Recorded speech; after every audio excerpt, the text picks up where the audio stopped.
大家好，我是夏妈。今天我们来做广式早茶中最后一道甜品红糖马拉糕。这一期是白糖和红糖一起混合，甜度更高一点。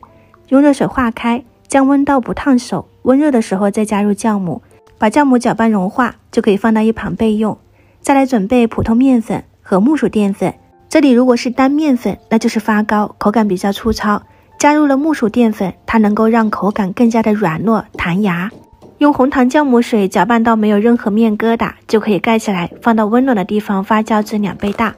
发好后，在里面倒入食用油和泡打粉，搅拌均匀，把里面发酵起来的气体全部排空，像这样就可以了。再来准备模具，我用的是4寸小蛋糕模具，倒入食用油，底部和侧面全部都要抹到，再倒入面糊7、8分满，全部倒好后震2下，把里面的大气孔排出来，然后再发酵。直到像这样子满模就可以上锅蒸了，一定是水开再上锅，大火蒸35分钟以上，我是蒸了40分钟才出锅的。蒸的时候也是挺关键的，如果你的火候跟时间都不够，中间就容易塌陷。稍微放冷，表面抹上一层熟油，抠一下边缘，就可以轻松脱下来了。这样我们的红糖马拉糕也就做好啦。步骤不多，但是小细节还是挺多的。之前有分享过一次它的做法，今天也算是和大家一起回温一下。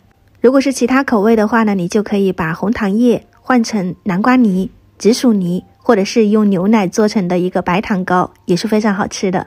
广式早茶系列到这里就暂时结束了，感谢大家的支持。如果你也喜欢，可以收藏起来试一下。